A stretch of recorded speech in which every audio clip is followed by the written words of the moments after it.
경기도 파주의 작은 마을. 30년 된 느티나무 아래 자리 잡은 아담한 서점이 있습니다. 책향기 서점이라는 소박한 간판을 단 이곳은 이정우 씨가 평생의 꿈을 이루기 위해 은퇴 후 시작한 소중한 공간이었습니다. 올해 62살인 정우 씨는 35년간 중학교에서 국어를 가르치다 은퇴한 후 오랫동안 품어온 꿈을 실현했습니다. 바로 동네 사람들이 편안하게 책을 읽고 이야기를 나눌 수 있는 작은 서점을 운영하는 것이었습니다. 드디어 우리 꿈을 이뤘네. 정우 씨 옆에서 환하게 웃고 있는 사람은 김우진 씨였습니다. 중학교 동창이자 30년을 함께한 절친한 친구였습니다. 우진 씨는 오랫동안 출판업계에서 일해온 경험이 있었습니다. 작은 출판사에서 시작해서 나중에는 독립적으로 책을 기획하고 유통하는 일을 했습니다. 정우 씨가 서점을 열고 싶다는 꿈을 이야기했을 때 우진 씨는 주저없이 동업을 제안했습니다. 정우야, 나도 함께하자. 내가 서점을 운영하고 내가 책 선정과 유통을 맡으면 완벽한 팀이 될 거야.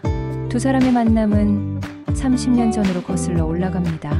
1994년 같은 중학교에서 국어교사로 발령받은 그들은 첫날부터 의기투합했습니다. 비슷한 나이, 비슷한 성격, 그리고 책을 사랑하는 공통된 취미까지 모든 것이 잘 맞아떨어졌습니다. 젊은 시절 그들은 주말마다 함께 서점을 돌아다니며 책을 사고 교육에 대한 열정적인 토론을 나누었습니다.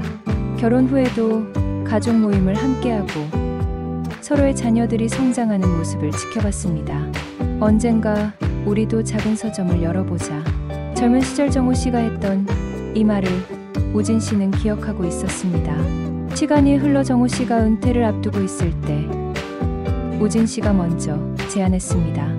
그때 내가 말했던 서점, 이제 시작해보지 않을래? 나도 출판 일을 정리하고 싶었는데 좋은 기회인 것 같아. 정우 씨는 감격했습니다. 30년 동안 마음속에만 간직해왔던 꿈을 함께 이뤄줄 사람이 바로 옆에 있었던 것입니다. 두 사람은 몇 달에 걸쳐 서점 개업을 준비했습니다. 정우 씨는 은퇴금과 적금을 털어 초기 자금을 마련했고 우진 씨는 자신의 네트워크를 활용해 좋은 책들을 저렴하게 들여올 수 있는 루트를 만들었습니다. 우리 서점은 특별할 거야. 단순히 책만 파는 게 아니라 지역 주민들의 문화 공간이 되는 거지. 우진 씨의 아이디어는 정우 씨의 마음을 설레게 했습니다. 파주라는 지역 특성상 출판 관련 인프라가 잘 되어 있었고 우진 씨의 경험과 인맥이 큰 도움이 되었습니다. 서점 인테리어부터 책 진열, 재고 관리 시스템까지 모든 것을 우진 씨가 주도해서 진행했습니다. 정우야, 너는 손님 응대와 운영에만 집중해. 나머지는 내가 다 알아서 할게. 우진 씨의 이런 배려에 정우 씨는 더욱 고마웠습니다. 2024년 3월 드디어 책향기 서점이 문을 열었습니다. 개업 첫날 동네 주민들과 지인들이 축하해주러 찾아왔습니다. 정우 씨의 가족들, 옛제자들, 그리고 우진 씨의 출판업계 지인들까지 축하해. 정우야, 정말 멋진 서점이 됐네. 손님들의 칭찬에 정우 씨는 가슴이 벅찼습니다. 서점 한켠에는 작은 카페 공간도 마련되어 있었습니다. 책을 읽으며 차 한 잔을 마실 수 있는 아늑한 공간이었습니다. 이 모든 것이 우진 씨의 아이디어였습니다. 이제 시작이야. 우리가 꿈꿔왔던 서점을 만들어가자. 개업일 저녁 두 사람은 서점에서 축배를 들었습니다. 정우 씨는 그때까지도 몰랐습니다. 30년간 믿어왔던 친구가 자신에게 어떤 일을 벌일지, 그리고 이 작은 서점이 앞으로 어떤 시련을 겪게 될지. 하지만 그 순간만큼은 모든 것이 완벽해 보였습니다. 30년 우정의 결실이자 인생 이막의 희망찬 시작이었습니다. 봄바람이 느티나무 잎사귀를 흔들며 서점 앞을 지나갔고 두 친구는 미래에 대한 기대감으로 가득했습니다. 정말 꿈만 같아. 30년을 기다린 보람이 있네. 정우 씨의 이 말이 얼마나 아이러니하게 들릴지 그때는 아무도 예상할 수 없었습니다. 책향기 서점이 문을 연 지 3개월이 지나면서 두 사람의 기대는 현실이 되어가고 있었습니다.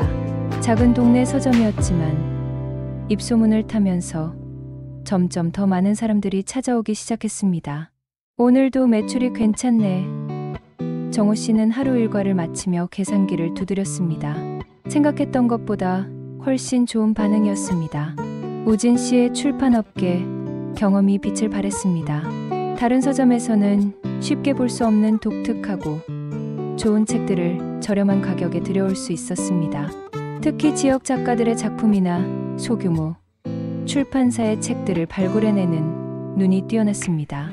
우진이 덕분이야. 이런 좋은 책들을 어떻게 찾아내는지 정호 씨는 진심으로 감탄했습니다. 서점의 특별함은 단순히 책 선정에만 있지 않았습니다. 우진 씨가 기획한 다양한 문화 프로그램들이 지역 주민들의 사랑을 받았습니다. 매주 토요일마다 열리는 작가와의 만남, 매월 마지막 주 일요일에 북콘서트, 그리고 어린이를 위한 책 읽어주기 프로그램까지. 이런 프로그램들을 어떻게 생각해내는 거야? 정호 씨가 물었습니다. 예전에 출판사에서 마케팅 일을 했잖아. 그때 배운 노하우야. 우진 씨는 자신만만하게 답했습니다. 실제로 이런 프로그램들은 큰 성공을 거두었습니다. 파주 지역의 문화 관련 매체에서도 책향기 서점을 주목하기 시작했습니다. 한 지역 신문에는 동네 서점의 새로운 모델이라는 제목으로 기사가 실리기도 했습니다. 정호 씨의 교육자로서의 경험도 큰 도움이 되었습니다. 손님들과의 대화에서 그의 진정성과 책에 대한 애정이 전해졌습니다. 특히 학부모들 사이에서는 책향기 서점 사장님이 추천하는 책은 믿을만하다는 평판이 퍼졌습니다. 선생님, 우리 아이 중학생인데 어떤 책이 좋을까요? 학부모들의 문의가 끊이지 않았습니다. 이 나이에는 이런 책들이 좋죠. 아이의 성향에 따라 조금씩 달라질 수 있지만 정호 씨의 친절하고 전문적인 조언에 학부모들은 만족했습니다. 두 사람의 역할 분담도 완벽했습니다. 정호 씨는 서점 운영과 고객 응대를 맡고 우진 씨는 책 구매, 재고 관리, 마케팅을 담당했습니다. 특히 우진 씨는 온라인 판매 시스템까지 구축해서 전국 어디서든 책향기 서점의 책을 주문할 수 있게 만들었습니다. 온라인 주문이 벌써 이렇게 많이 들어와? 정호 씨는 놀라워했습니다. 요즘 시대에는 온라인이 필수야. 우리만의 독특한 책들이 있으니까 전국에서 주문하는 거지. 우진 씨의 설명에 정호 씨는 고개를 끄덕였습니다. 6월이 되자 월 매출이 개업 초기에 3배까지 늘어났습니다. 두 사람은 매일 저녁 서점 문을 닫고 나서 카페 공간에 앉아 하루를 정리하며 미래를 그려봤습니다. 이 조자로 가면 내년에는 지점을 낼 수도 있겠어. 우진 씨가 제안했습니다. 지점이라니? 우리가 그런 걸 할 수 있을까? 정호 씨는 반신반의했습니다. 왜 안 돼? 우리만의 노하우가 있잖아. 파주뿐만 아니라 인근 지역에도 우리 같은 서점이 필요해. 우진 씨의 열정에 정호 씨도 점점 설득되었습니다. 두 사람은 더 큰 꿈을 꾸기 시작했습니다. 단순한 동네 서점을 넘어서 지역 문화의 중심지가 되는 것. 그리고 비슷한 서점들을 여러 곳에 만들어서 작은 체인을 만드는 것. 우리가 정말 특별한 일을 하고 있는 것 같아. 정호 씨는 뿌듯해했습니다. 맞아. 단순히 돈을 버는 게 아니라 지역 사회에 기여하는 의미 있는 일이지. 우진 씨도 동의했습니다. 여름이 되자 서점에는 매일 60명의 손님들이 찾아왔습니다. 단골 손님들도 생겼습니다. 매일 오후에 찾아와서 신문을 읽는 할아버지, 퇴근 후에 들러서 소설을 고르는 직장인, 주말마다 아이와 함께 오는 젊은 엄마들. 이제 정말 우리 서점이 동네의 일부가 된 것 같아. 정호 씨는 만족스러워했습니다. 우진 씨는 더 야심찬 계획을 세우고 있었습니다. 지역 작가들과 함께 작은 출판 사업도 시작해보자는 것이었습니다. 우리가 직접 책을 만들어서 팔 수도 있어. 지역 이야기나 우리만의 특색 있는 책들 말이야. 우진 씨의 제안에 정우 씨는 감탄했습니다. 정말 대단한 아이디어네. 너 없었으면 이런 성공은 꿈도 꿀 수 없었을 거야. 정우 씨는 진심으로 고마워했습니다. 두 사람은 그의 여름을 황금 같은 시간으로 보냈습니다. 매일이 새로웠고 매일이 성취감으로 가득했습니다. 30년 우정의 결실이 이렇게 달콤할 줄 누가 알았을까요? 하지만 여름의 끝자락에서 아주 작은 균열이 시작되고 있었습니다. 정우 씨는 아직 눈치채지 못했지만 운명의 톱니바퀴가 조금씩 어긋나기 시작한 것입니다. 9월에 들어서면서 정우 씨는 우진 씨의 작은 변화들을 감지하기 시작했습니다. 처음에는 단순한 착각이라고 생각했지만 시간이 지날수록 뭔가 이상하다는 느낌이 강해졌습니다. 가장 먼저 눈에 띈 것은 우진 씨의 행동 패턴 변화였습니다. 예전에는 서점에서 함께 시간을 보내며 모든 일을 투명하게 공유했는데 이제는 혼자 처리하는 일들이 늘어났습니다. 우진아, 이번 주 책 주문은 어떻게 돼? 정우 씨가 물었습니다. 아, 그건 내가 알아서 할게. 너는 손님 응대에만 신경 써. 우진 씨의 답변은 예전과 달리 구체적이지 않았습니다. 예전에는 어떤 책을 얼마나 주문했는지, 어느 출판사에서 들여오는지까지 상세히 설명해 주었는데 이제는 대충 넘어가려고 했습니다. 또 다른 변화는 전화 통화였습니다. 서점에 있는 동안 우진 씨에게 걸려오는 전화가 부쩍 늘어났는데 대부분 밖으로 나가서 받거나 목소리를 낮춰서 대화했습니다. 누구 전화야?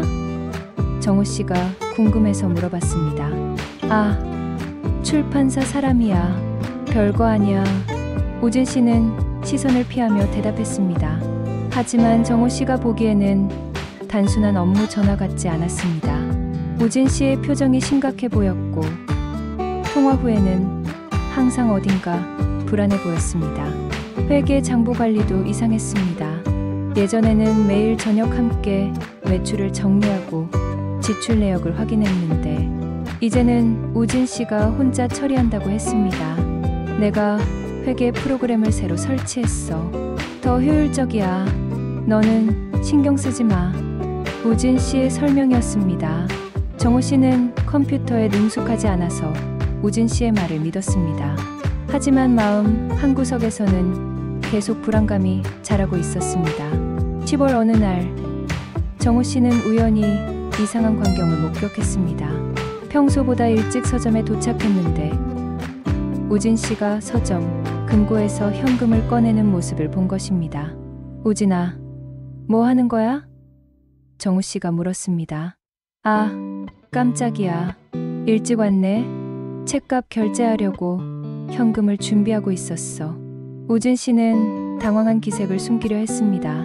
하지만 정우 씨는 이상했습니다. 예전에는 책값을 계좌이체로 결제했는데 왜 갑자기 현금으로 하는 걸까요? 요즘 출판사에서 현금 거래를 선호해.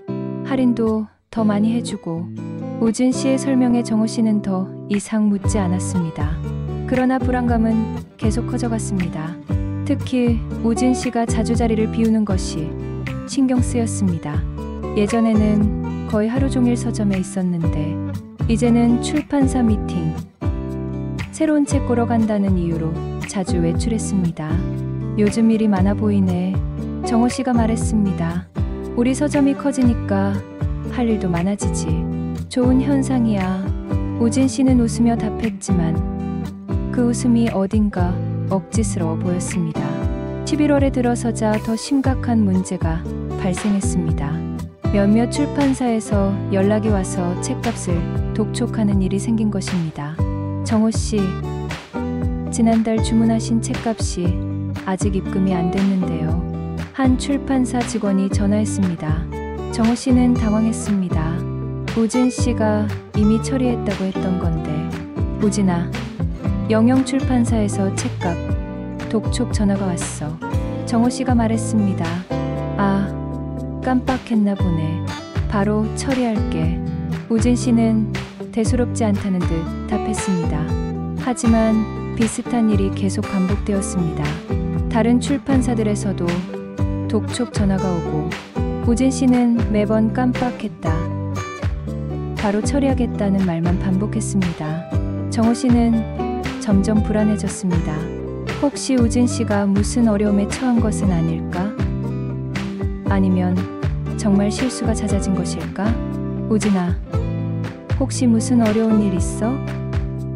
나한테 말해봐. 정호 씨가 조심스럽게 물었습니다. 무슨 소리야? 아무 문제 없어. 그냥 요즘 일이 많아서 좀 실수가 있었을 뿐이야. 우진 씨는 단호하게 부인했습니다. 하지만 정호 씨의 마음속 불안은 쉽게 가라앉지 않았습니다. 30년 우정에 대한 믿음과 현실에서 감지되는 이상 징후들 사이에서 갈등했습니다. 어느 날 저녁, 정호 씨는 혼자 서점에 남아서 간단한 정리를 하고 있었습니다. 우진 씨는 급한 일이 있다며 먼저 갔습니다. 정호 씨는 문득 회계 장부를 확인해보고 싶어졌습니다. 컴퓨터 앞에 앉아서 우진 씨가 만든 회계 파일을 열어봤습니다. 하지만 암호가 걸려 있어서 열 수 없었습니다. 예전에는 암호가 없었는데 왜 갑자기 암호를 걸어놨지? 정호 씨는 혼잣말을 중얼거렸습니다. 그날 밤, 정호 씨는 잠을 이루지 못했습니다. 마음 한구석에서 자라나는 의심과 30년 친구에 대한 믿음이 충돌하며 괴로웠습니다.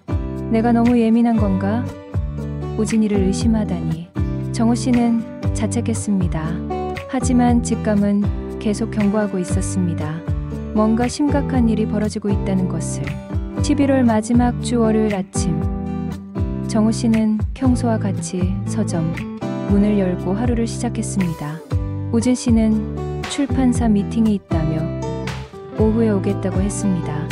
요즘 들어 이런 일이 자주 있었지만 정호 씨는 별 의심 없이 혼자 서점을 지키고 있었습니다.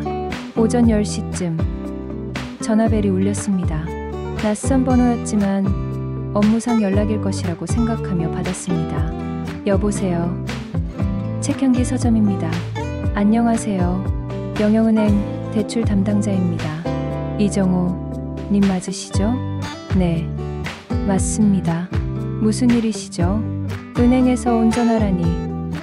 정호 씨는 당황했습니다. 서점 운영 자금을 위해 소액 대출을 받긴 했지만 연체한 적은 없었는데 대출이자 납입이 2개월째 연체되고 있어서 연락드렸습니다. 원금 4천만 원에 대한 이자 말씀이에요. 네? 4천만 원이요? 정호 씨는 깜짝 놀랐습니다. 자신이 받은 대출은 1천만 원이었습니다. 4천만 원이라는 금액은 처음 듣는 이야기였습니다. 잠깐만요. 제가 받은 대출은 1천만 원인데 4천만 원이라니요? 고객님 성함과 주민번호로 조회한 결과입니다. 지난 6월에 추가로 3천만 원을 대출받으셨고 보증인으로 김우진 님이 등록되어 있네요. 정호 씨는 머리가 하얘졌습니다. 자신이 모르는 대출이 있다는 것도 충격이었지만 우진 씨가 보증인으로 되어 있다는 사실이 더욱 혼란스러웠습니다. 죄송하지만 은행에 직접 가서 확인해도 될까요? 물론입니다. 신분증 가져오시면 자세한 내역을 확인해 드리겠습니다. 전화를 끄는 정호 씨는 손이 떨렸습니다. 우진 씨에게 전화를 걸어보려 했지만 전화는 꺼져 있었습니다. 일단 은행에 가서 확인해보자. 정호 씨는 서점 문을 잠시 닫고 은행으로 향했습니다. 은행에서 확인한 내용은 더욱 충격적이었습니다. 정말로 정호 씨 명의로 3천만 원의 추가 대출이 되어 있었고 신청 당시 우진 씨가 함께 와서 보증인 서명을 했다는 기록이 있었습니다. 이게 대출 신청서입니다. 고객님 서명이 맞으시죠? 은행 직원이 보여준 서류를 보고 정호 씨는 더욱 당황했습니다. 분명히 자신의 서명이었습니다. 하지만 언제 이런 서류에 서명했는지 전혀 기억이 나지 않았습니다. 죄송하지만 이 서명을 언제 했는지 확인할 수 있을까요? 6월 15일 오후 2시에 김우진 님과 함께 방문하셨습니다. 대출 목적은 사업 확장 자금이라고 기재되어 있네요. 정호 씨는 그날을 기억해냈습니다. 우진 씨가 서점 등록 관련 서류에 서명해달라며 함께 은행에 간 날이었습니다. 여러 서류에 서명하면서 자세히 확인하지 못했던 것 같았습니다. 그렇다면 이 대출금은 어디로 갔나요? 김우진님께서 대리로 인출하셨습니다.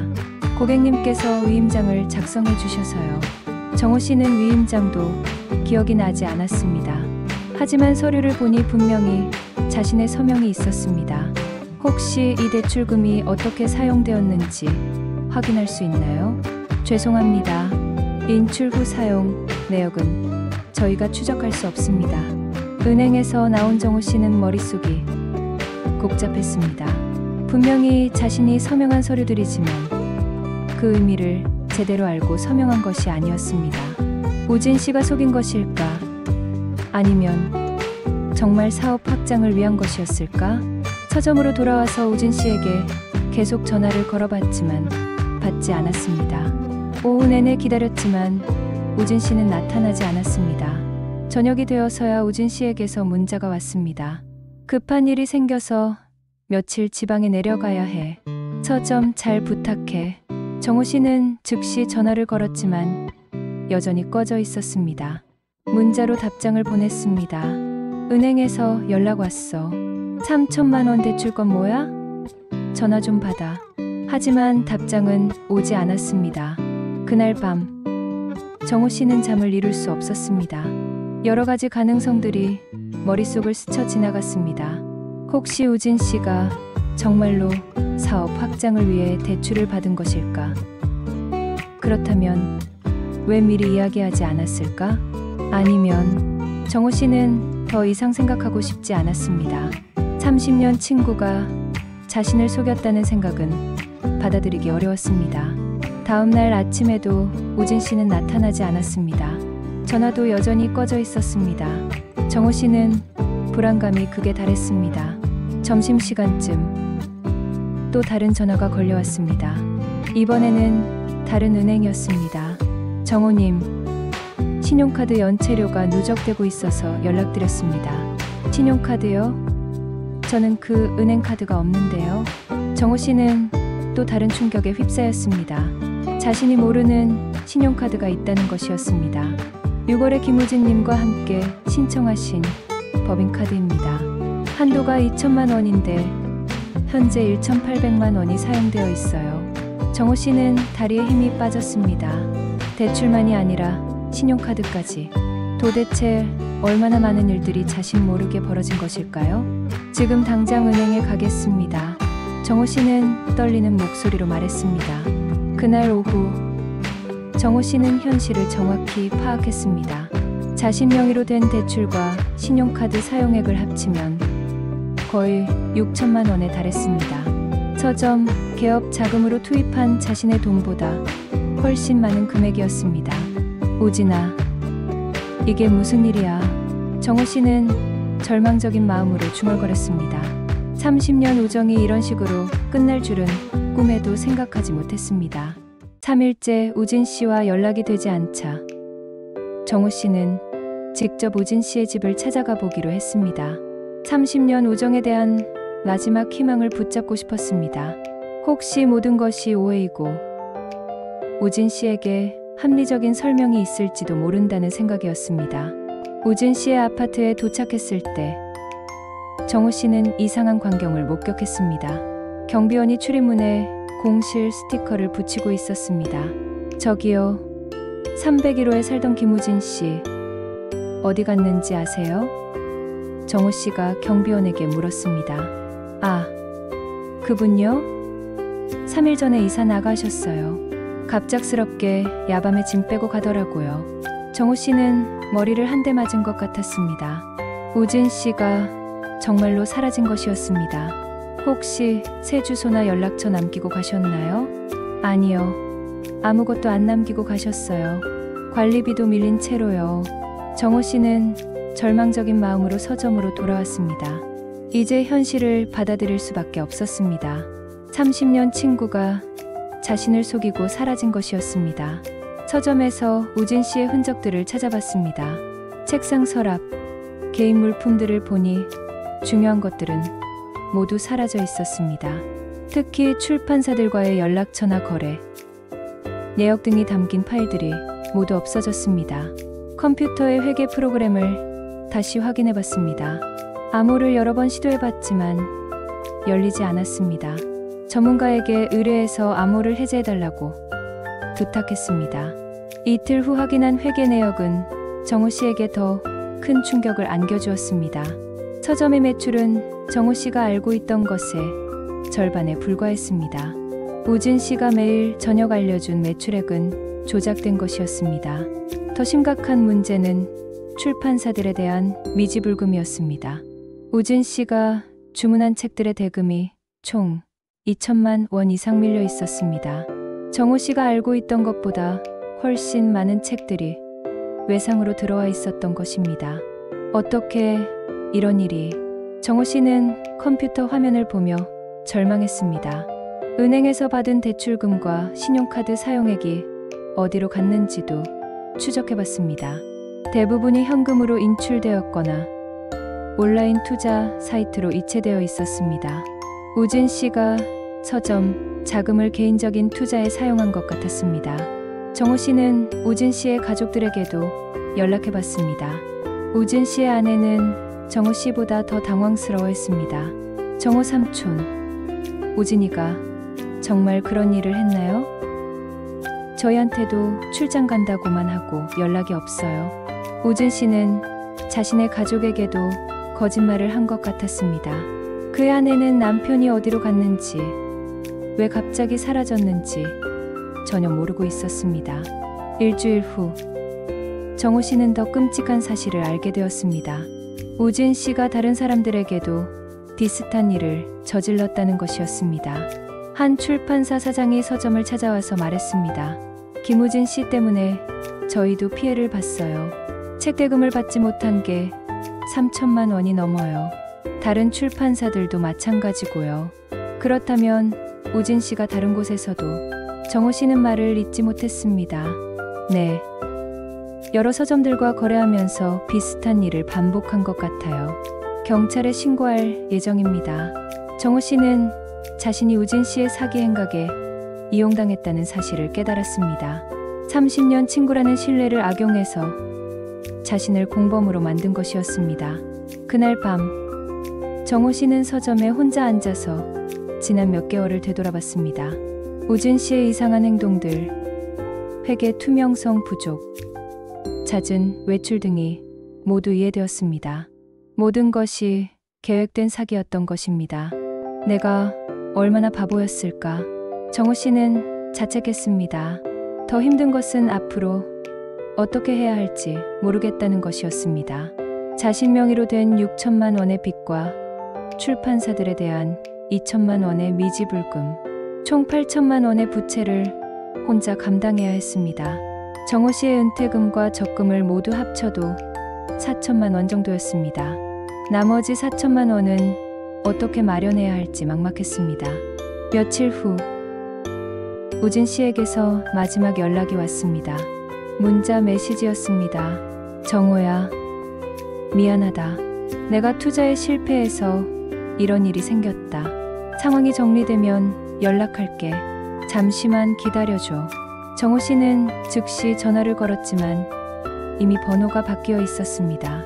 그 문자가 우진 씨와의 마지막 연락이었습니다. 30년 우정이 이렇게 끝나는구나. 정호 씨는 눈물을 흘렸습니다. 믿었던 친구의 배신보다 더 아픈 것은 자신의 꿈이 무너져가는 모습을 지켜봐야 하는 것이었습니다. 평생 꿈꿔왔던 서점이 이렇게 끝날 줄은 상상도 하지 못했습니다. 하지만 정호 씨는 아직 포기할 수 없었습니다. 어떻게든 책임을 지고 문제를 해결해야 했습니다. 비록 속았지만 법적으로는 자신이 서명한 것들이기 때문이었습니다. 이제 진짜 홀로 서기가 시작이구나. 정호 씨는 각오를 다졌습니다. 30년 우정의 배신이 남긴 상처는 깊었지만 그 상처를 딛고 다시 일어서야 했습니다.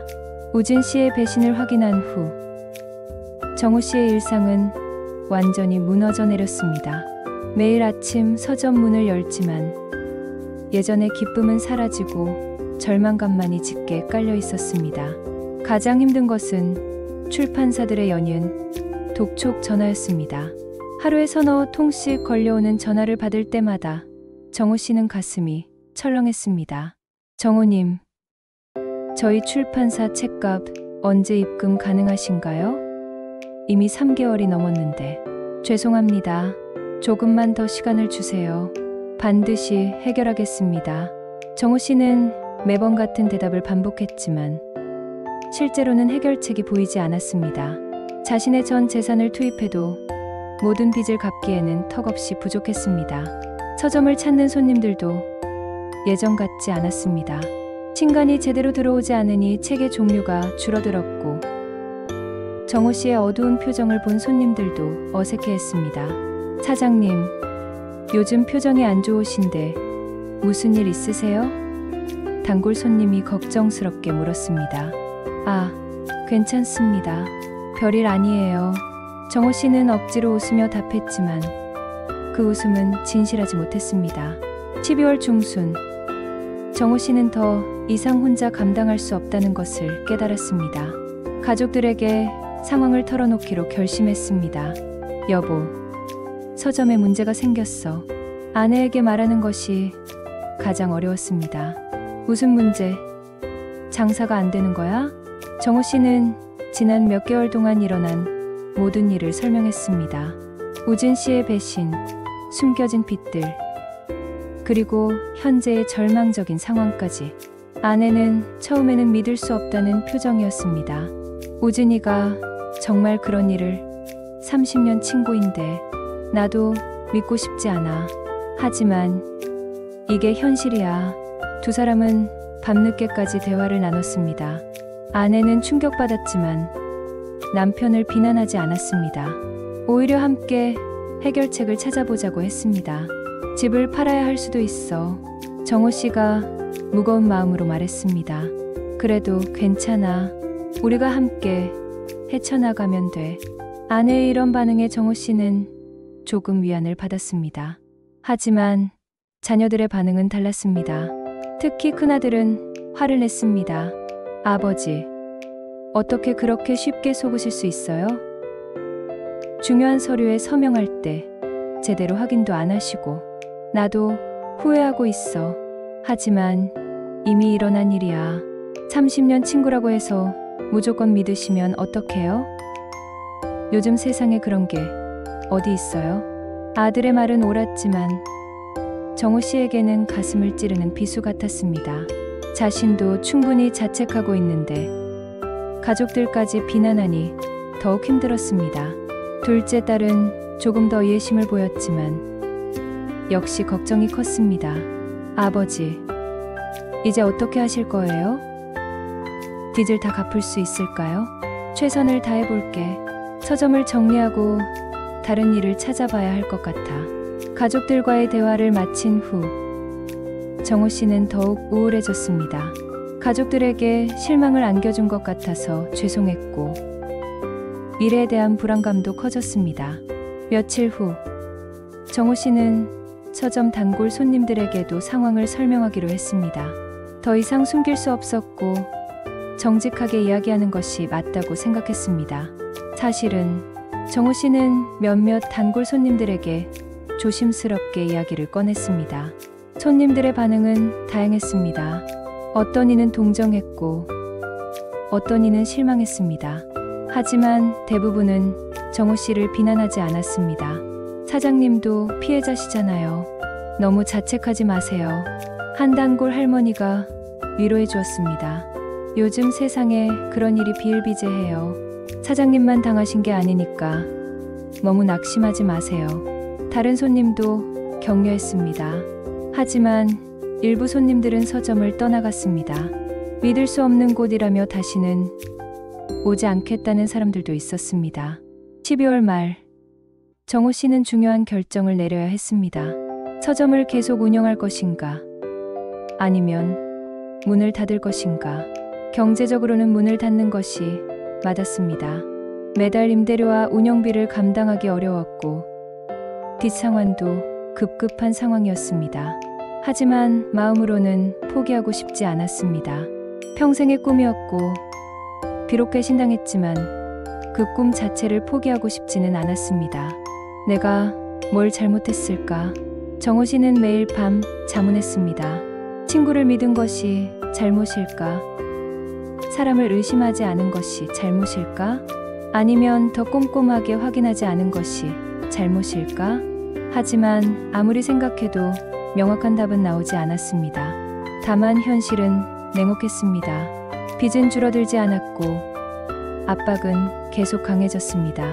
어느 날 밤, 정호 씨는 서점에 홀로 앉아서 눈물을 흘렸습니다. 62년을 살아오면서 이렇게 절망적인 순간은 처음이었습니다. 정말 끝인가? 정호 씨는 중얼거렸습니다. 하지만 그 순간 문득 아직 포기하기에는 이르다는 생각이 들었습니다. 넘어졌다고 해서 영원히 일어날 수 없는 것은 아니었습니다. 다시 시작해보자. 어떻게든 해결책이 있을 거야. 정호 씨는 마음을 다잡았습니다. 비록 친구에게 배신당했고 큰 빚을 지게 되었지만 아직 완전히 끝난 것은 아니었습니다. 새로운 방법을 찾아야 했습니다. 새해가 밝았지만 정호 씨의 마음은 여전히 어둠 속에 있었습니다. 하지만 절망의 끝에서 예상치 못한 도움의 손길들이 하나둘 나타나기 시작했습니다. 첫 번째 도움은 서점의 단골 손님이었던 박미숙 씨로부터 왔습니다. 60대 초반의 미숙 씨는 은퇴한 초등학교 조장 선생님으로 평소 정호 씨의 서점을 아끼던 분이었습니다. 사장님, 제가 도울 일이 없을까요? 미숙 씨가 조심스럽게 말을 꺼냈습니다. 고맙지만 괜찮습니다. 제 문제니까 제가 해결해야죠. 정호 씨는 정중히 거절했습니다. 사장님 혼자서 모든 걸 짊어지실 필요 없어요. 저도 교육자 출신이니까 서점 운영에 조금이라도 도움이 될 수 있을 것 같은데. 미숙 씨의 진심 어린 제안에 정호 씨는 마음이 움직였습니다. 하지만 다른 사람에게 피해를 주고 싶지 않아서 망설였습니다. 제가 급여를 드릴 형편이 안 되는데. 급여는 신경 쓰지 마세요. 책을 좋아하는 사람으로서 이런 좋은 서점이 사라지는 걸 그냥 볼 수 없어요. 미숙 씨는 자원봉사 형태로라도 서점 운영을 돕고 싶다고 했습니다. 정호 씨가 혼자 감당하기 어려운 일들, 특히 행정 업무나 고객 응대 등을 나누어 맡겠다는 것이었습니다. 며칠 후 또 다른 도움이 왔습니다. 서점 근처에서 소규모 카페를 운영하는 젊은 사장 최민호 씨였습니다. 사장님, 저희가 협업을 해보면 어떨까요? 민호 씨가 제안했습니다. 협업이요? 네. 저희 카페에서 사장님 서점 책들을 전시하고 판매하는 거예요. 그리고 사장님 서점에서는 저희 카페 음료를 간단히 제공하시고. 민호 씨의 아이디어는 흥미로웠습니다. 서로의 공간을 활용해서 시너지를 내자는 것이었습니다. 별도의 비용 부담 없이도 서로에게 도움이 되는 방법이었습니다. 저도 이 동네 문화 공간들이 잘 되었으면 좋겠어요. 요즘 큰 서점들이나 온라인 서점들 때문에 작은 서점들이 힘들잖아요. 민호 씨의 말에 정호 씨는 감동했습니다.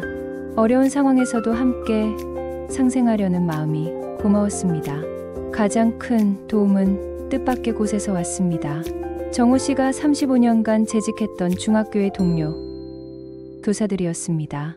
정호야, 우리가 뭔가 도와줄 일이 없을까? 같은 국어과 동료였던 김 선생이 연락했습니다.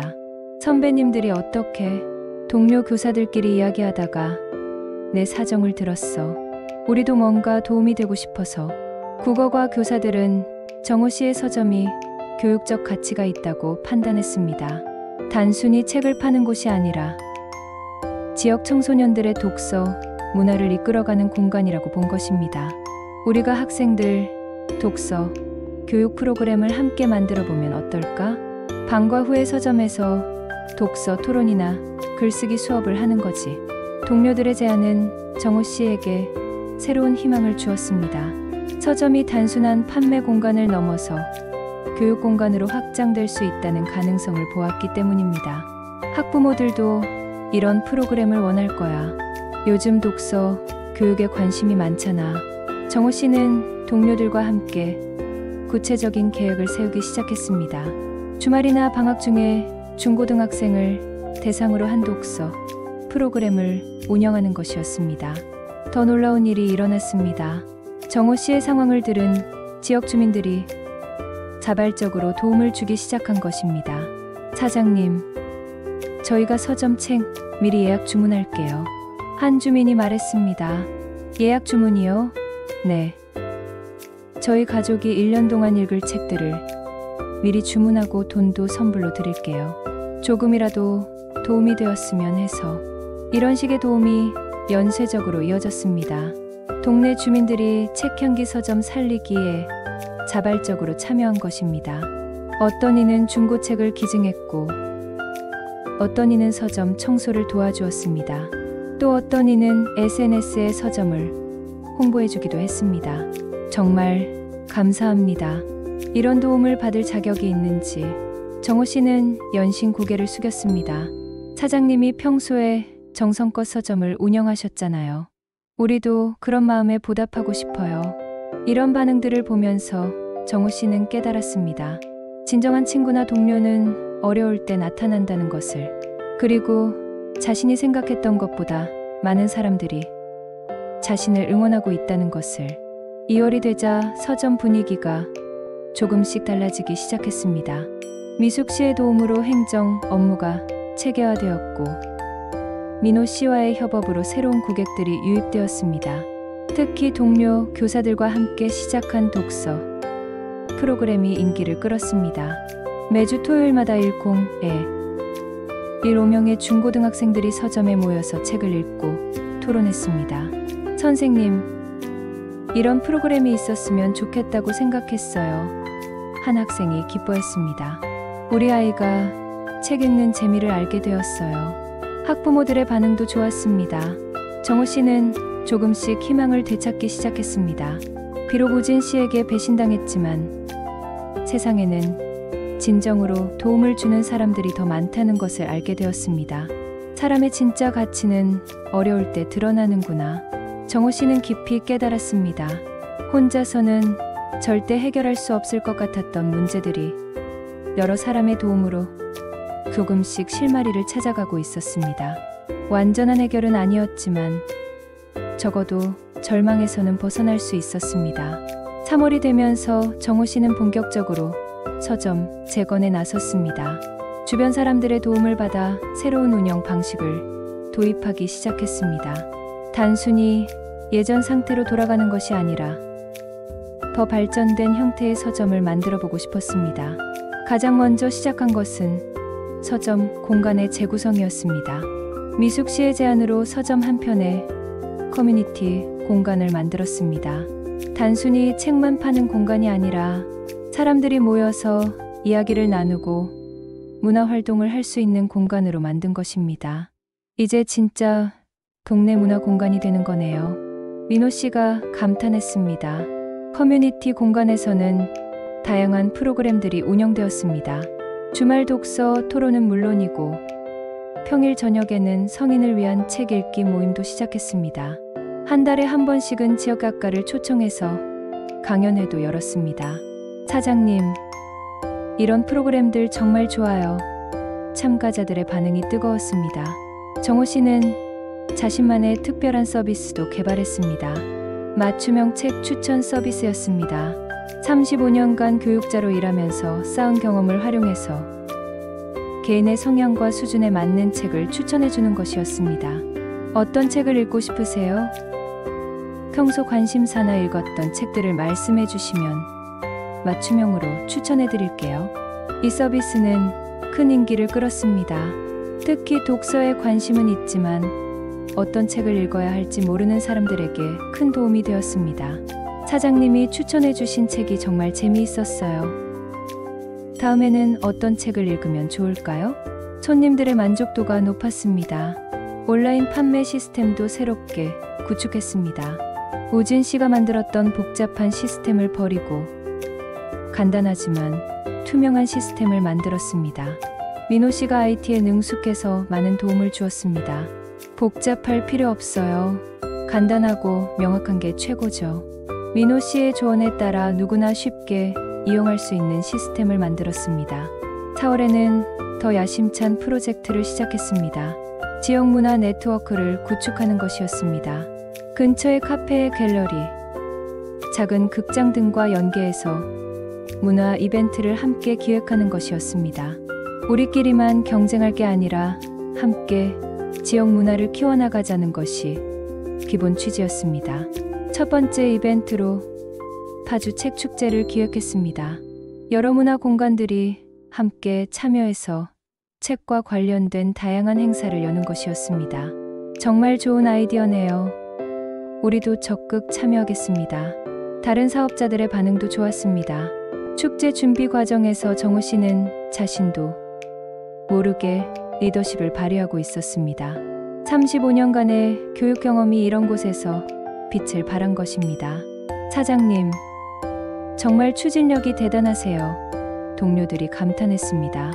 하지만 가장 중요한 것은 경제적 문제의 해결이었습니다. 다양한 프로그램들이 성공하면서 서점 매출이 조금씩 늘어나고 있었지만 여전히 빚 상환에는 부족했습니다. 정우 씨는 좀 더 현실적인 접근을 시도했습니다.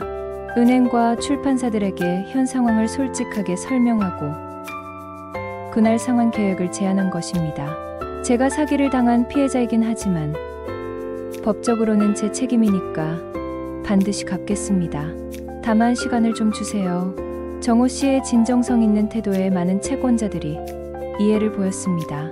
일시불 상환 대신 장기 분할 상환을 허용해 준 것입니다. 성실하게 갚으시려는 의지를 보니 믿어보겠습니다. 한 출판사 사장이 말했습니다. 5월에 열린 파주 책축제는 큰 성공을 거두었습니다. 3일 동안 수천 명의 방문객이 찾아왔고 정우 씨의 서점도 많은 주목을 받았습니다. 이런 좋은 서점이 있었다니 앞으로 자주 오겠습니다. 새로운 손님들이 많이 생겼습니다. 축제를 통해 정우 씨는 자신감을 크게 회복했습니다. 비록 친구의 배신으로 큰 상처를 받았지만 그것이 인생의 끝은 아니라는 것을 깨달았습니다. 나도 아직 할 수 있는 일이 많구나. 정우 씨는 뿌듯해했습니다. 무엇보다 주변 사람들의 반응이 달라진 것을 느꼈습니다.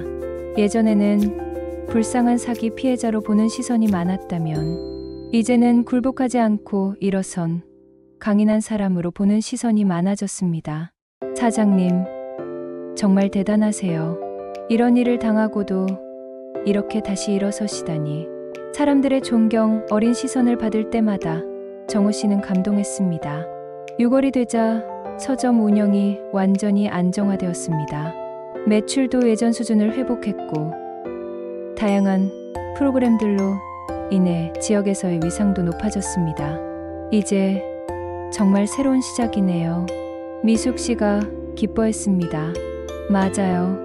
예전보다 더 의미 있는 서점이 된 것 같아요. 정우 씨도 만족스러워했습니다. 비록 우진 씨의 배신으로 큰 시련을 겪었지만 그 시련을 통해 더 많은 것을 얻었다는 생각이 들었습니다.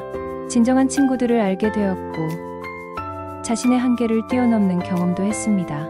어쩌면 이 모든 일이 필요한 과정이었을지도 모르겠어. 정우 씨는 철학적으로 생각해봤습니다. 여름이 깊어갈 무렵 정우 씨에게 예상치 못한 연락이 왔습니다. 8개월 만에 우진 씨로부터 온 문자 메시지였습니다. 정우야, 미안하다. 만나서 이야기할 수 있을까? 모든 것을 정리하고 돌아왔다. 정우 씨는 그 문자를 보고 복잡한 감정에 휩싸였습니다. 분노, 배신감, 그리움, 그리고 궁금증이 한꺼번에 밀려왔습니다. 아내와 상의한 후 정우 씨는 만나보기로 결정했습니다. 하지만 서점에서 만나는 것은 적절하지 않다고 판단해서 근처 공원에서 만나기로 했습니다. 만남의 날, 정우 씨는 8개월 만에 우진 씨와 마주했습니다. 우진 씨는 많이 야위어 있었고 표정도 어두웠습니다. 정우야, 정말 미안하다. 우진 씨는 첫마디로 사과했습니다. 8개월 동안 어디 있었어? 정우 씨는 차분하게 물었습니다. 우진 씨는 자신이 겪었던 일들을 이야기하기 시작했습니다.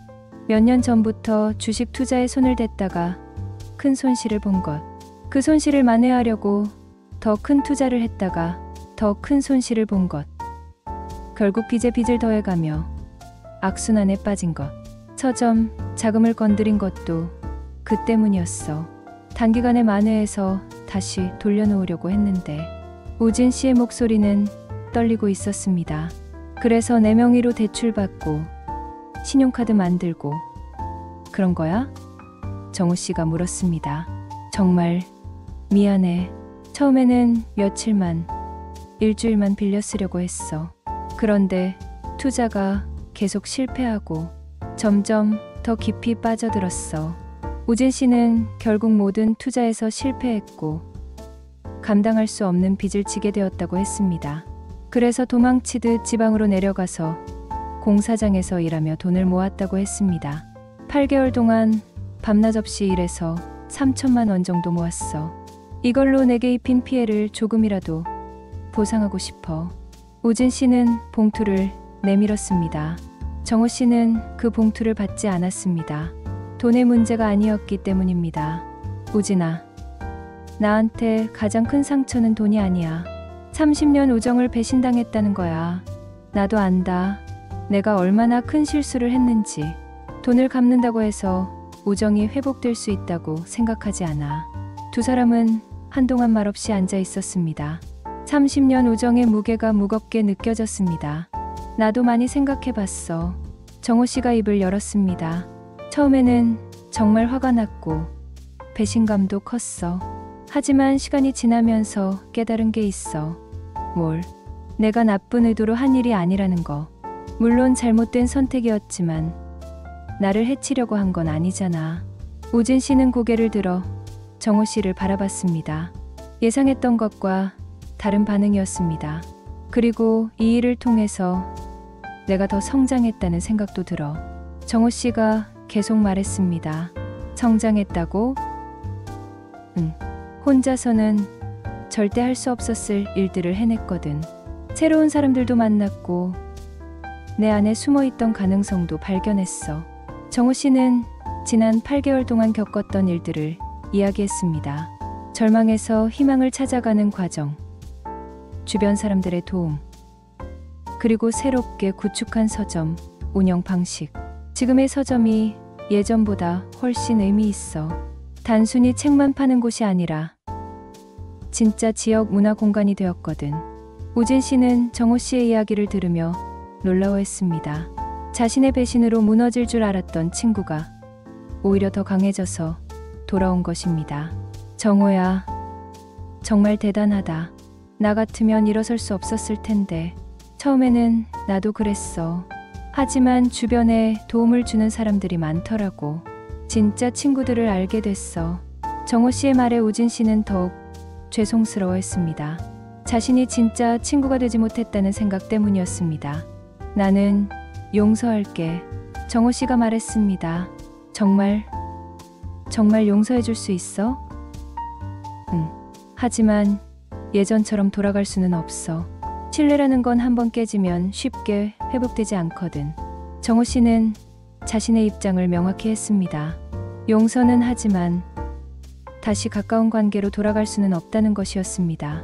나도 이해해. 내가 너무 큰 실수를 했으니까. 우진 씨는 고개를 끄덕였습니다. 그래도 30년 우정이 완전히 끝나는 건 아니야.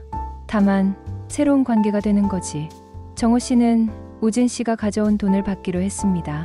하지만 그것을 개인적으로 받는 것이 아니라 서점의 지역 문화 프로그램 기금으로 사용하겠다고 했습니다.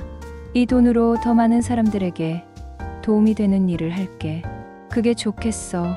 내가 저질렀던 잘못이 조금이라도 의미 있게 사용됐으면 좋겠어. 두 사람은 3시간 가까이 대화를 나눴습니다. 과거의 아픈 기억들, 서로에 대한 오해들, 그리고 앞으로의 관계에 대해서. 헤어질 때 우진 씨가 마지막으로 말했습니다. 정우야, 내가 이렇게 성장한 모습을 보니 정말 자랑스러워. 동시에 내가 더 부끄럽고, 이제 그런 생각은 그만해. 너도 새로 시작하는 거야. 정호 씨는 진심으로 우진 씨의 새 출발을 응원했습니다. 비록 예전 같은 친구 관계는 아니지만 서로의 행복을 바라는 마음은 변하지 않았습니다. 그날 밤 정호 씨는 깊은 평안을 느꼈습니다. 8개월 동안 마음 한구석에 남아있던 응어리가 완전히 풀린 것 같았습니다. 이제 정말 새로운 시작이구나. 정호 씨는 홀가분한 마음으로 내일을 기대했습니다. 우진 씨와의 만남 이후 정호 씨의 마음에는 진정한 평화가 찾아왔습니다. 8개월 동안 마음 깊숙이 자리 잡고 있던 분노와 원망이 용서와 이해로 바뀌었습니다. 무엇보다 자신이 얼마나 성장했는지를 실감할 수 있었습니다. 이제 정말 새로운 시작이구나. 정호 씨는 서점을 바라보며 뿌듯해했습니다. 9월에 들어서면서 서점에는 더욱 활기찬 분위기가 흘렀습니다. 우진 씨가 가져온 3천만 원을 기금으로 해서 책향기 문화재단을 설립했습니다. 비록 작은 규모였지만 지역 문화 발전을 위한 의미 있는 첫걸음이었습니다. 재단 이름이 정말 좋네요. 미숙 씨가 감탄했습니다. 재단의 첫 번째 사업은 찾아가는 독서 교실이었습니다. 거동이 불편한 어르신들이나 소외계층 아이들을 직접 찾아가서 책을 읽어주고 독서 지도를 하는 프로그램이었습니다. 책이 필요한 사람들에게 직접 가는 거죠. 정호 씨의 아이디어에 모든 봉사자들이 공감했습니다. 정호 씨는 직접 팀을 이끌고 외주마을의 경로당과 지역아동센터를 방문했습니다. 35년간의 교육 경험이 이런 봉사활동에서 빛을 발했습니다. 선생님이 읽어주시는 책이 정말 재미있어요. 아이들의 반응이 뜨거웠습니다. 이런 좋은 일을 해주셔서 고맙습니다. 어르신들도 감사했습니다. 10월에는 더 큰 프로젝트가 시작되었습니다. 인근 지역의 작은 서점들과 네트워크를 구성하는 일이었습니다. 경기 북부 독립서점 협의회라는 이름으로 10여 개의 작은 서점들이 모였습니다. 우리끼리 경쟁할 게 아니라 함께 살아남는 길을 찾아야죠. 정호 씨가 제안했습니다. 협의회에서는 공동 구매를 통한 비용 절감, 서점 간 도서 교류, 공동 마케팅 등을 추진했습니다. 특히 정호 씨의 맞춤형 책 추천 서비스가 다른 서점들에도 전파되어 큰 호응을 얻었습니다. 정호 선생님 덕분에 우리도 새로운 아이디어를 많이 얻고 있어요. 다른 서점 사장들이 고마워했습니다. 11월에는 정호 씨에게 특별한 제안이 들어왔습니다. 지역대학교에서 지역 문화와 서점의 역할이라는 주제로 특강을 해달라는 요청이었습니다. 제가 그런 걸 할 수 있을까요? 정호 씨는 망설였습니다. 물론이죠. 선생님의 경험담이야말로 살아있는 교육 자료예요. 대학교 관계자가 확신했습니다. 특강 당일 100여 명의 학생들과 지역 주민들이 모였습니다. 정호 씨는 자신의 이야기를 솔직하게 들려줬습니다. 꿈을 향한 도전, 친구의 배신, 절망과 좌절, 그리고 다시 일어서는 과정까지. 인생에서 가장 중요한 것은 넘어지지 않는 것이 아니라 넘어졌을 때 다시 일어서는 것입니다. 정호 씨의 말에 청중들이 깊이 공감했습니다. 믿음은 타인에게 주는 것이 아니라 자신에게 주는 것이라는 걸 깨달았습니다. 다른 사람이 나를 배신할 수는 있지만 내가 나를 배신해서는 안 되거든요. 강연이 끝난 후 많은 학생들이 정호 씨에게 다가와서 감사 인사를 표했습니다.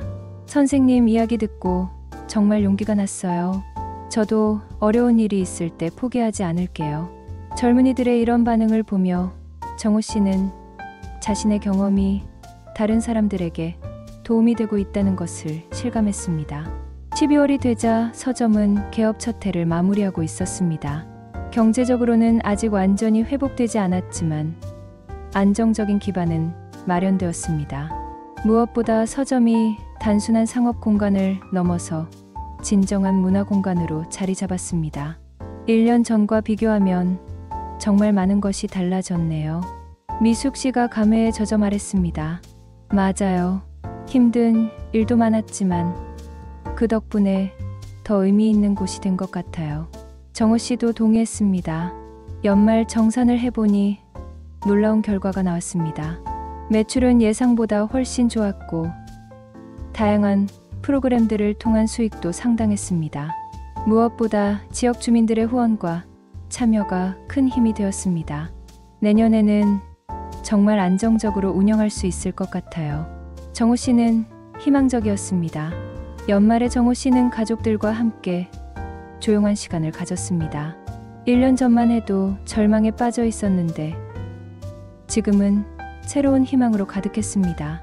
아버지, 정말 자랑스러워요. 큰아들이 진심으로 말했습니다.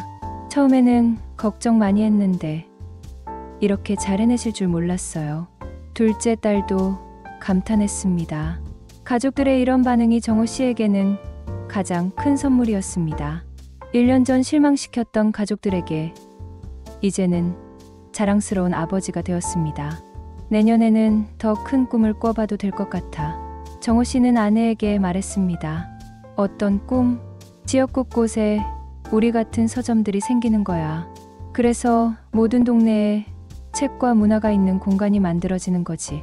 정호 씨의 꿈은 이제 개인적인 성공을 넘어서 사회적 가치 창출로 확장되고 있었습니다. 새해를 앞둔 마지막 날, 정호 씨는 혼자 서점에 남아서 하루를 정리했습니다. 1년 전 이맘때의 절망적인 기분과 지금의 희망찬 기분을 비교해보니 격세지감이 들었습니다. 정말 많은 일이 있었구나. 정호 씨는 서점을 둘러보며 감회에 젖었습니다. 벽에 걸린 책향기 문화재단 현판, 독서, 프로그램 참가자들의 감사 편지들, 지역 신문에 실린 서점 소개 기사들, 모든 것이 지난 1년의 노력과 성장을 보여주는 증거들이었습니다. 내년에는 더 많은 사람들에게 희망을 주는 공간이 되자 정호 씨는 새해 다짐을 했습니다. 밤이 깊어가는 서점에서 정호 씨는 마음 깊은 곳에서 우러나오는 감사함을 느꼈습니다. 친구의 배신이라는 아픈 경험이 결국 더 큰 성장과 희망의 밑거름이 되었다는 것을 깨달았습니다. 2025년 봄, 책향기 서점이 문을 연 지 2년이 되었습니다. 정호 씨는 이제 완전히 다른 사람이 되어 있었습니다. 62세에 시작한 새로운 도전이 그를 지역에 존경받는 문화 리더로 만들어 놓았습니다. 정호 선생님, 축하드려요. 이번에는 경기도 우수 문화공간으로 선정되었다는 소식이었습니다. 서점은 이제 전국적으로도 알려진 모범 사례가 되었습니다. 단순한 서점을 넘어서 지역 문화의 중심지 역할을 하고 있었기 때문입니다.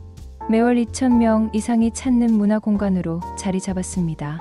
책향기 문화재단도 크게 성장했습니다.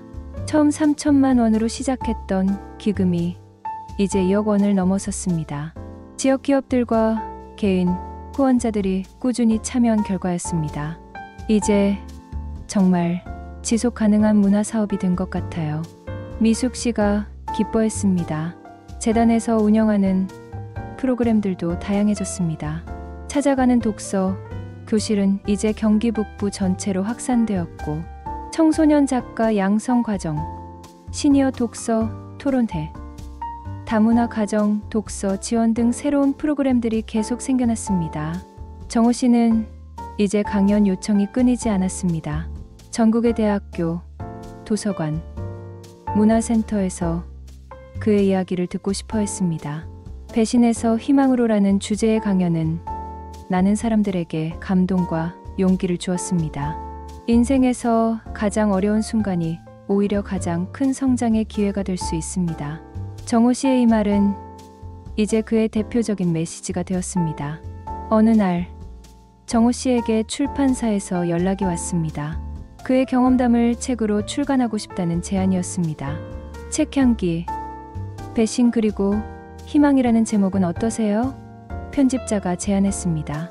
정호 씨는 처음에는 망설였지만 자신의 이야기가 더 많은 사람들에게 도움이 될 수 있다면 의미가 있다고 생각했습니다.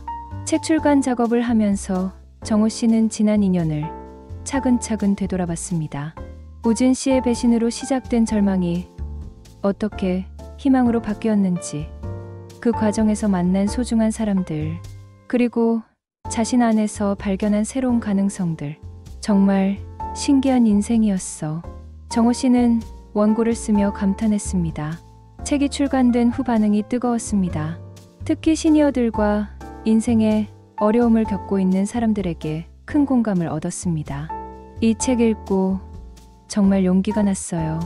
저도 다시 시작해 보려고요. 독자들의 편지가 쏟아졌습니다. 인쇄 수익은 모두 책향기 문화재단에 기부했습니다. 정호 씨에게는 돈보다 더 중요한 것이 있었습니다. 바로 자신의 경험이 다른 사람들에게 희망을 주는 것이었습니다. 한편 우진 씨는 어떻게 지내고 있을까요? 가끔 안부 소식이 들려왔습니다. 지방에서 작은 출판사를 차려서 성실하게 일하고 있다고 했습니다. 규모는 작지만 지역 작가들의 책을 출간하는 의미 있는 일을 하고 있었습니다. 우진이도 새로운 출발을 했구나.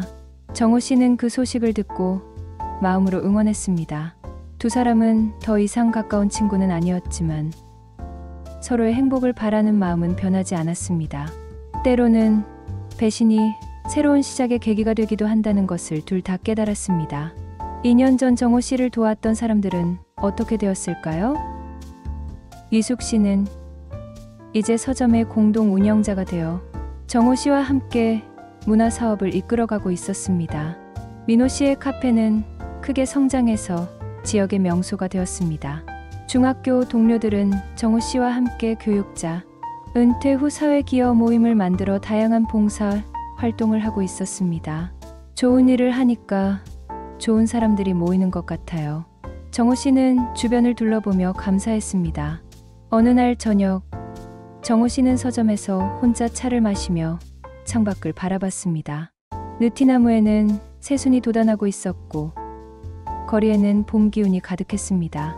2년 전 이맘때는 정말 절망적이었는데 정호 씨는 그때를 회상했습니다. 하지만 이제는 모든 것에 감사할 수 있었습니다. 우진 씨의 배신조차도 말입니다. 그 일이 없었다면 지금의 성장도 지금의 행복도 없었을 테니까요.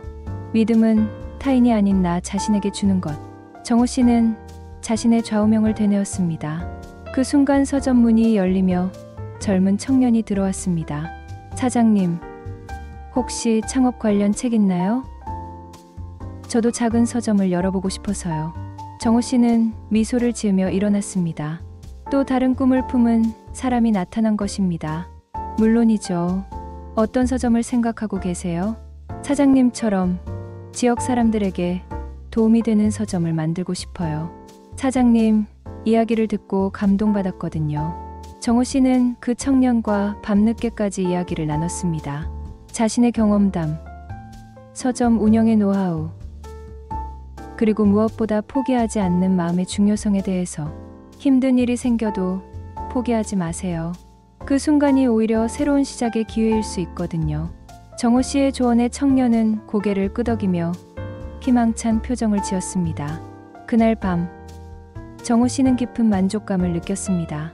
자신의 경험이 또 다른 사람에게 희망과 용기를 주고 있다는 것이 무엇보다 기뻤습니다. 이제야 진짜 내 인생이 시작된 것 같아. 정호 씨는 내일을 기대하며 잠자리에 들었습니다. 책향기 서점의 이야기는 계속됩니다. 그리고 정호 씨처럼 어려움을 딛고 일어서는 사람들의 이야기도 계속될 것입니다. 때로는 배신이, 때로는 절망이 우리를 찾아올 수 있지만 그것이 인생의 끝은 아닙니다. 오히려 새로운 시작의 신호일 수 있습니다.